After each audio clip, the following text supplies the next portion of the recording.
Testing kung gumagana ba to o hindi. Nag-crash kasi, no? Usapan natin supposedly is 8:10 p.m. Philippine Standard Time. Tama ba? Tapos ngayon, 8:23 p.m. na. I apologize for the 13 minutes delay. It's out of my control. Nag-announce ako ng alas 8, nag-announce ako ng 8:10 p.m. Sabay-sabay akong inad, sabay-sabay kayo nagpunta sa profile ko. No, lahat bumisita, 100,000, milyong tao, baka may 1 million, may 2 million. Tapos, boom!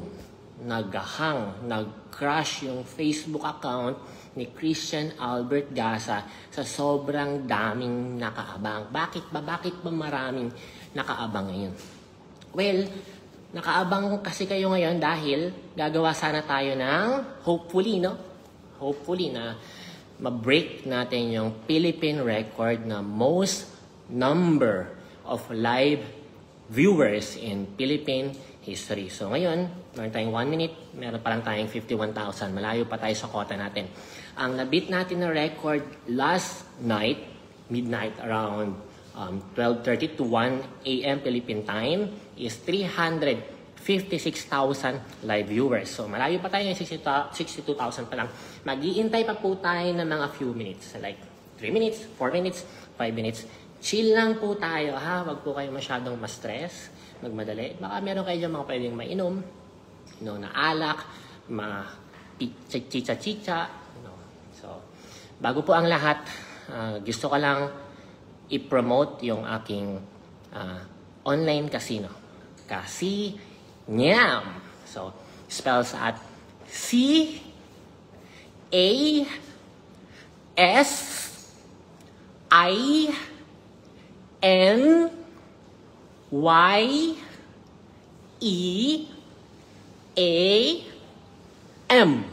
Kasinyam.com. Ulitin ko po Kasinyam.com. CASINYEAM.com. So ngayon, nag-hit na po tayo after 2 minutes ng 100,000 live viewers. Maghintay pa po tayo mga 4 or 5 minutes more. No? So, ano bang mga inom nyo dyan? Ito, naganda nga ako ngayon ng absolute. Kasi sabi ko baka mapalaban ako. Actually, I'll be honest sa inyo, no? Medyo kinakabahan talaga ako. Sa totoo lang. Yung kahapon kasi, unexpected yun eh. Nagulat na lang ako, shook na lang ako na after 20 minutes, putik, umabot ng 300,000 viewers. Hindi ko ini-expect. Gusto ko lang naman is lahat ng chismis sa few thousand followers ko. Tapos umabot ng 300,000. So ngayon, nung na-realize yun, sabi ko, putik, kaya ko palang gawing Philippine record yun na most number of viewers. Most number of live viewers on Facebook. Kaya ngayon, sinet ko ng 8 p.m., ng 8:10 p.m. Kaya kinakabahan ako. Like, oh my God, hindi ako sanay na maraming nanonood sa akin. Hindi naman ako artista. Hindi naman ako sanay ng mga concert na maraming tao. So ngayon, sabi ko, kinakabahan talaga ako. Kaya naisipan ko to, nahugot ko to sa cabinet.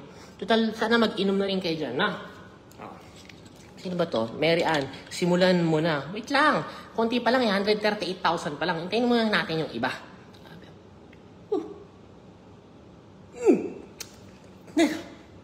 Diba to? Saan bang gawa to? Siyempre may chaser tayo. Anong chaser natin? Boom! Noodles. No, nampi. Ano yung English na nampi? 150,000 na po tayo after 3 minutes. Mga kaibigan, hinihit po natin ulit is 356,000 live viewers. Mabibit ko ba yung sarili kong record? Kasi so far in Philippine history, sa Facebook history ng Pilipinas, ang pinakamarami talaga before me is yung live ni Zainab. Noong nila ni Wilbert, nalala niyo yun. Mga 200,000 plus pumalo yung 230,000 plus live viewers. Tapos biglang umexcite na naman si Tony Fowler. Naalala niyo pa yun? October 2022, naalala niyo pa? Yun. Exactly, 200,000 viewers. Dami-dami man lang mga viewers. Naalala niyo pa ba yun? Nabit ko kagabi. Imagine. Yan, parang tumaas yung ego ko eh. Parang, Pag ganun ako ba? Alam mo na ako, di ba? Wala naman ako magawa sa buhay. So, pag nakabit ako ng record, So, lumaki yung ulo ko. So, ngayon, itatry natin i-beat yung sarili kong record, yung 356,000. So, ngayon, parte kayo ng history at nag-iintay pa tayo ng marami pang mosang ng Pilipinas. And before that, iwan ko muna kayo, bigyan nyo lang ako 2 minutes. Pupuntahan ko lang yung tagalinis ko. Hindi ko pa siya nababayaran. Wait lang.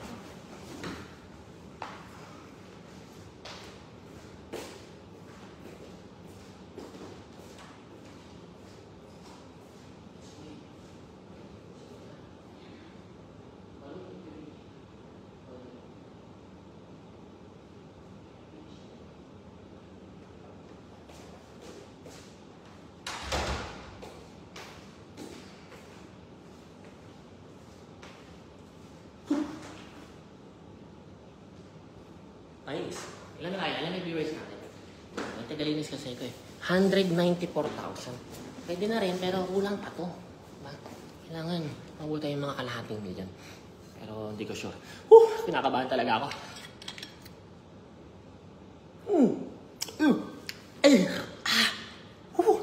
Dami mo na itong absolute na. Ang tapang. Grabe. Okay, so, eto na. Naka 5 minutes na tayo, no? Pwede na to.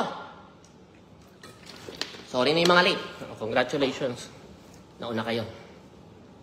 Eto na, oh my God, grabe, parang uminit yung ano dito. Grabe yung vodka, no? Yan ang viewers natin dyan. Wala na, kinapusa tayo. Nag-lock na lang sa 200,000. So, mukhang di natin mabibit yung record kagabi. Saan ba yung listahan ko? Okay. So, ito yung mga gusto kong sabihin. Hindi nyo pa naman alam mo kung ano yung topic yun, no? Alam nyo, meron kaming indirect, tama ba yun? Hindi direkta. Meron kaming indirect encounter ni Daniel Padilla. Indirect, parang indirect. Kasi meron siyang isang fan before, parang solid fans club ng Katniel na kachat and tinatanong about kay Sian Gasa, ano ba yung sinasabi niya kay Barbie Imperial. Ganun, way back 2021 yata to, going 2022, I'm not sure, ano. Diyan ka na ba? Baka may ginagawa ka pa. Mag-stop mo na ako mag-a-adjust. Yung anak mo, baka iniwan mo dyan yung anak mo. Sabi ko sa'yo, puro ka chismis. So, meron kaming indirect encounter na Daniel Padilla.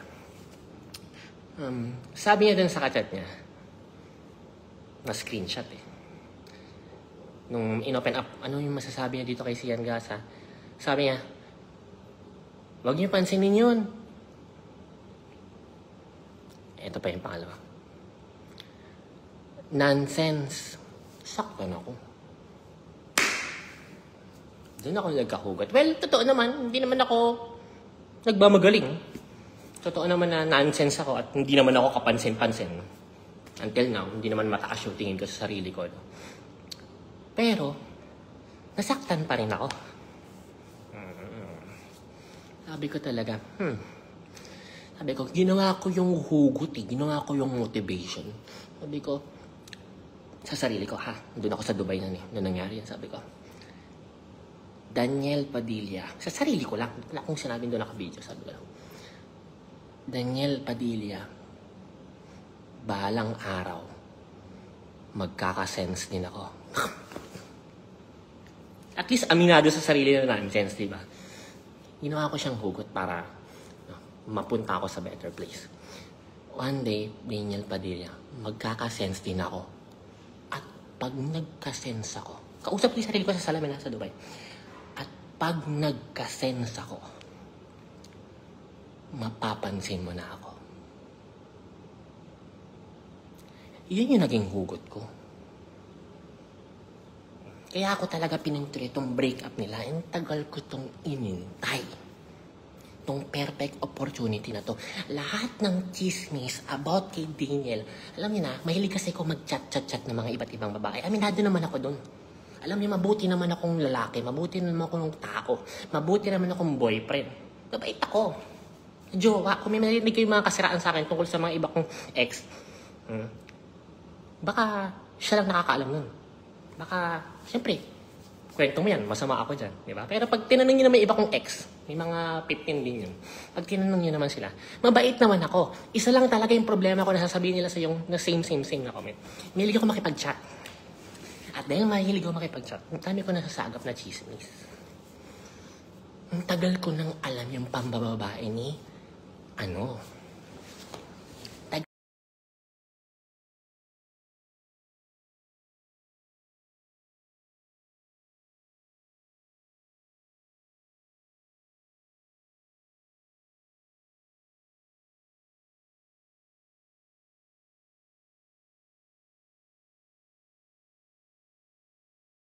na, legit yan. Pero iniipon ko lang. Saan ko inipon? Iniipon ko na mag-break sila. Iniintay ko lang yung perfect opportunity na i-explore ko.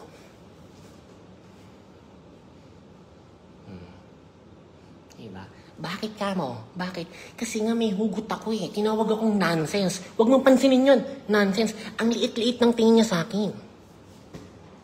Bakit yung sinasabi? Para malaman ng mga Katniel fans. Parang baka isipin yung, grabe ito si Siya, no? Ano bang mapapala niya dyan? Walang magawa sa buhay, yung miserable buhay nito. Bakit pinupuntira yung Katniel, no? May hugot akong personal eh. Kaya ngayon, nonsense, pagpansinin, eto, i-explore ko ngayon na break na kaya at ilalabas ko ngayon tunay na dahilan na kay tagal ko ng inipon. Ito nga, sa alak ko, hinihina na yung loob ko eh. Hugot mo nga na yung lakas sa alak ko.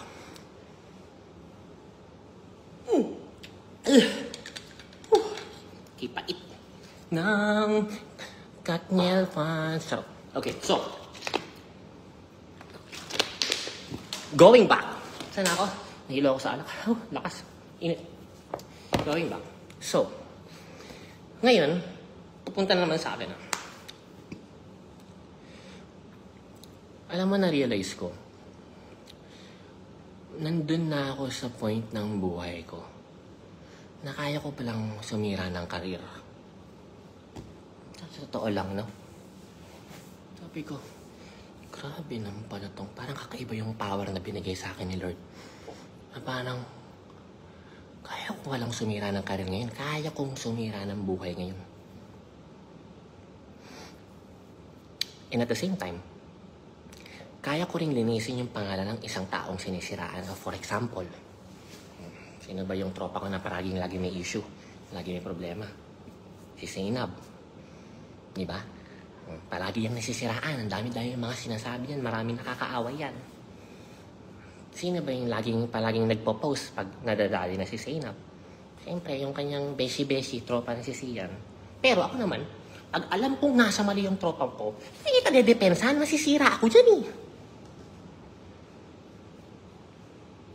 Pag alam kong nasa tama ka, dudurugin natin yung kalaban mo, ilalabas natin yung katotohanan. Ganun yan. Same with dito nangyari ngayon kay Daniel Padilla. Sa totoo lang, no, malaking tama to sa karir niya.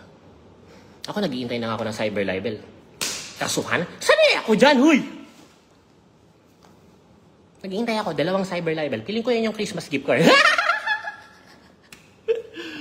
Oh, siyempre alam nilabas ko yun eh. In-expose ko yun. Siyempre, may consequences yung actions ko. And legally speaking, masasampahan ako ng cyber libel. Kung saan man sila magsasampa, problema na nila yan. Basta ako, handa na ako. So going back sa sinasabi ko, ano na ako sa point ng buhay ko, na pag inisplok ko yung baho ng isang sikat na personalidad or artista, kayang tumapos ng karera.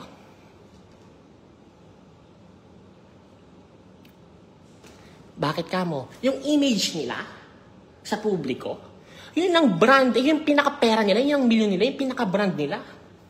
May katumbas na halaga yung brand na yun. Milyon. And dahil sa inisplok kong to, maapektuhan yun. Siyempre, makaka-move on din ang publiko after 6 months. Alam mo naman sa Pilipinas, issue lang ngayon. Bukas, nakalimutan na. 1 year, dun makaka-recover yung career niya. No? So, with great power comes great responsibility also. Na kailangan, putik, maingat pala ako. Bakit ka mo? Kasi yung power na to, very fragile. Paano naging fragile? Mag-splok lang ako ng isang kasinungalingan na imbentong kwento na bigla akong, kunyari, sabihin ko, kunyari, example lang to. Example lang ha, baka i-cut nyo to, i-save nyo, tapos i-upload nyo sa TikTok. Example lang to. You okay? Okay. Example lang to. Kunyari, isplok ko. Dominic Roque, may kinita na ibang babae. Nalaman ni Bea Alonso. Example lang ha, baka i-crop nyo pa. Tapos, pag splok ko, biglang napatunayan na hindi totoo. Yung great power ko na yun, na kaya kong sumira ng buhay, sa sumira ng career, or iligtas yung mga kaibigan ko sa mga shits ng buhay nila, biglang mawawala yung power na yun. Naintindihan nyo? So itong great power na pinagkaloob sa akin, doon ako sa point ng buhay ko na kaya kong sumira ng buhay, kaya sumira ng career, kaya ko rin linisin yung isang tao. Very fragile to. One mistake lang, magsabi lang ako ng isang kasinungalingan na hindi totoo na madebunk ng mga tao, tapos ang power na yun. Wala na akong credibility. Kaya pinapangalagaan ko mabuti yun, and I make sure na lahat ng inisblok ko about Andrea Brillantes, about Katniel, ay 90%, at least 90% totoo.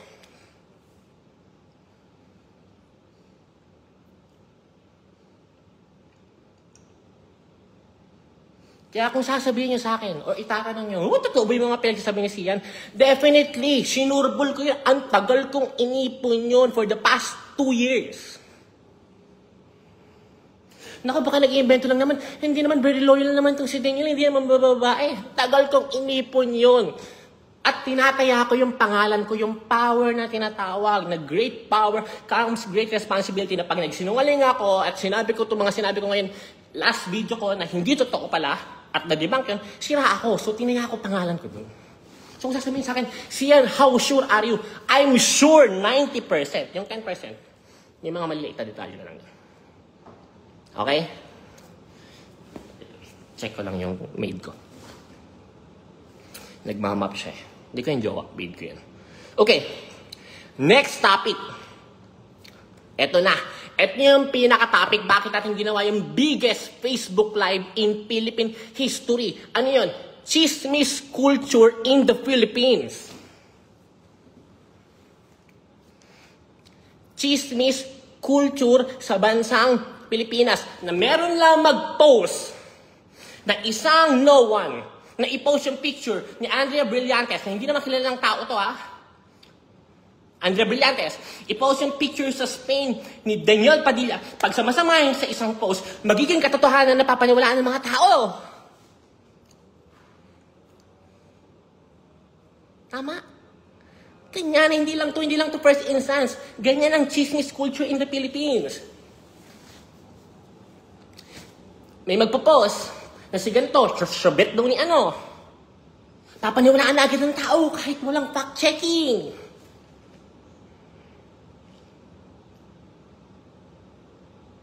Ang malupit dun, meron nag-post lang ng etchos lang. Tapos, yung tao yun naniwala. Tapos yung tao naniwala, grabe na ngayon agad yung galit. At kung ano-ano ng mga pinapost at pinagsasabi, ikaw! Shokto ka!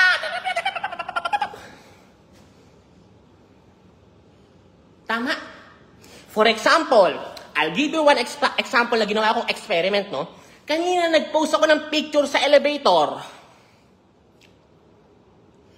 Post ko, walang caption, picture lang, nakatalikod, isang babae, isang lalaki, walang caption. Nilagay ko sa top comment, ano sabi ko? Random picture lang po, hindi ko kilala. Ngayon, nag-share na lahat. Umabot ng 59,000 shares, umabot ng 60,000 shares. Naku, si Andrea yan, saka si Daniel yan. Kinarakter assassinate na agad si Andrea Brillantes kahit hindi naman siya yun.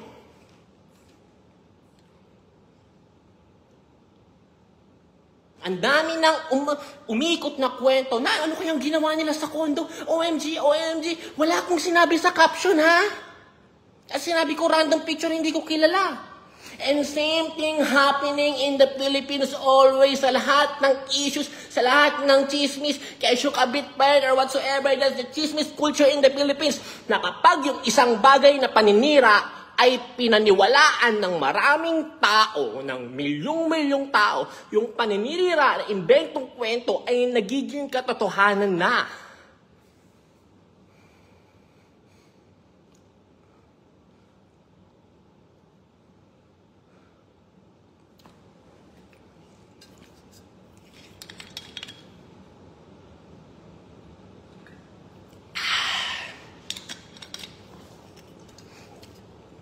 Naiintindihan nyo? This is the problem in the Philippines. Na pag sinabihan na si Sian Gasa, patong-patong ang kaso sa Pilipinas, syndicated estafa. Tapos, lagay ng picture. Lagay sa poster yung mukha ko. Tapos, lagay ng sulat sa ibabaw ng picture, wanted. Tapos, lalagyan na ng mga inventong kaso na maraming kaso. Iisa lang naman kaso ko.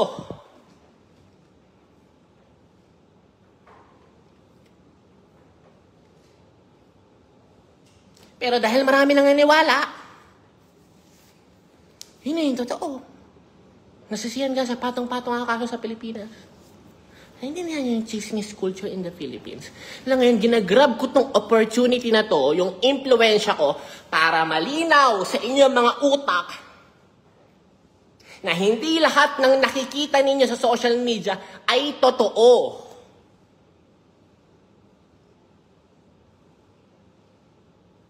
Hindi porke nakita nyo, meron itong picture ito, at ginawa na namang habang kwento sa caption, hindi porket may nakita kayo sa social media, totoo na yun, no, kailangan nyo mag-fact-checking. Na kung maniniwala man kayo sa chismis na yun, 50% lang, kailangan may 50% doubt pa rin.